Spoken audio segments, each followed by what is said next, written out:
Perkenalkan, nama saya Kevin Joseph dari kelas 8B. Hari ini saya akan mempresentasikan tugas IPA tentang materi getaran, gelombang, dan cahaya. Yang pertama, apa itu getaran? Getaran adalah gerak yang terjadi secara bolak-balik di sekitar kesetimbangannya. Syarat terjadinya getaran ialah benda mengalami kondisi diam apabila tidak menerima gaya gerak. Selain itu, jarak sampingan terjauh yang timbul secara bolak-balik akibat getaran. Selama bila diukur dari titik tengah. Yang kedua, bagaimana terjadinya getaran? Getaran merupakan salah satu efek yang terjadi akibat adanya gerak yang diakibatkan adanya perbedaan tekanan dan frekuensi. Rumus untuk menghitung getaran adalah F kecil sama dengan N per T. F kecil adalah getaran yang bersatuan Hertz, N adalah jumlah, dan T waktu getaran. Jenis-jenis getaran. Getaran biasanya menjadi dua, yaitu getaran bebas dan getaran paksa. Getaran bebas terjadi bila sistem mekanis dimulai dengan gaya awal, lalu dibiarkan bergetar secara bebas. Contoh gerakan seperti ini adalah bandul yang ditarik dari keadaan setimbang lalu dilepaskan. Getaran paksa terjadi bila gaya bolak-balik atau getaran diterapkan pada sistem mekanis. Contohnya adalah getaran gedung pada saat terjadi gempa bumi. Apa itu gelombang? Gelombang adalah getaran yang merambat dari suatu titik ke titik lainnya melalui suatu media atau ruang hampa. Kenapa gelombang bisa muncul? Gelombang diciptakan oleh energi melewati air menyebabkan bergerak dalam gerakan melingkar, namun sebenarnya air tidak mengalir dalam berbentuk gelombang. Gelombang menyalurkan energi, bukan air, melintasi lautan, dan jika tidak dihalangi oleh apapun, gelombang tersebut berpotensi melintasi seluruh cekungan lautan. Jenis-jenis gelombang. Gelombang dapat diklasifikasikan menjadi dua jenis, yakni gelombang transversal dan gelombang longitudinal. Gelombang transversal adalah gelombang bergerak yang asilasinya tegak lurus terhadap arah gelombang atau jalur rambat. Contoh sederhananya diberikan oleh gelombang yang dapat dibuat panjang tali secara horizontal dan menjangkar satu ujung dan memindahkan ujung lainnya ke atas dan ke bawah. Contohnya adalah gelombang cahaya. Gelombang longitudinal. Gelombang longitudinal yaitu gelombang yang arah getaran sejajar atau berimpit dengan arah rambatnya. Contohnya gelombang bunyi.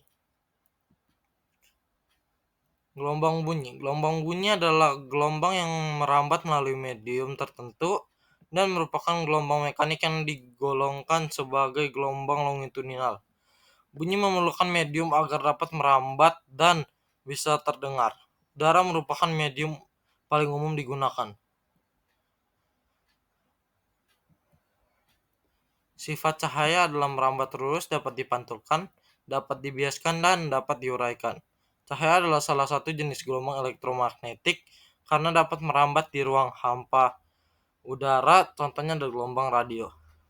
Cahaya dapat merambat lurus jika melewati satu medium perantara yang memiliki partikel yang sama atau setara. Medium perantara tersebut harus memiliki kerapatan optik yang sama agar cahaya bisa merambat lurus. Cahaya dapat dipantulkan. Dengan caranya terpencar kembali cahaya tersebut dari bagian permukaan benda yang terkena cahaya. Pemantulan ini terbagi menjadi dua, yaitu pemantulan teratur dan pemantulan baur atau difus. Pada proses pemantulan teratur, berkas cahaya akan memantul sejajar. Cahaya yang bisa diuraikan adalah bentuk pemisahan cahaya yang tampak menjadi cahaya dengan warna-warna berbeda. Contohnya, penguraian cahaya selain pelangi adalah sebuah prisma yang disinari oleh cahaya senter, maka satu warna cahaya senter akan terurai menjadi berbagai warna jika menembus prisma tersebut. Proses penglihatan dan bagian mata manusia. Mata Mata dapat melihat karena ada cahaya yang dipantulkan oleh objek atau benda. Meski terlihat warna-warni, sebenarnya benda tidak memiliki warna. Kenapa? Karena benda tersebut hanya memantulkan panjang gelombang cahaya yang dilihat sebagai warna oleh otak manusia. Lantas seperti apa proses manusia melihat warna? Spektrum yang terlihat bagi manusia berada di antara sinar ultraviolet dan sinar merah. Ketika cahaya matahari mengenai suatu benda, contohnya buah lemon, benda tersebut menyerap sebagian cahaya dan memantulkan sisanya.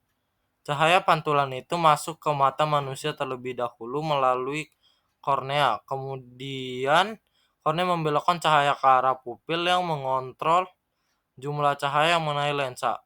Lensa pun memfokuskan cahaya pada retina dan manusia dapat melihat warna sesuai persepsi otak. Bagian-bagian dari mata ada sklera, kornea, iris, pupil, lensa, dan makula. Cara kerja alat optik. Alat optik memanfaatkan prinsip pemantulan atau pembiasan cahaya. Mata termasuk alat optik yang memiliki keterbatasan pada dasarnya. Mata bekerja berdasarkan prinsip kerja lensa cembung. Mata normal dapat melihat benda dengan jelas paling dekat pada jarak kurang lebih 25 cm dan terjauh pada jarak tak terhingga. Sekian dari presentasi saya, terima kasih.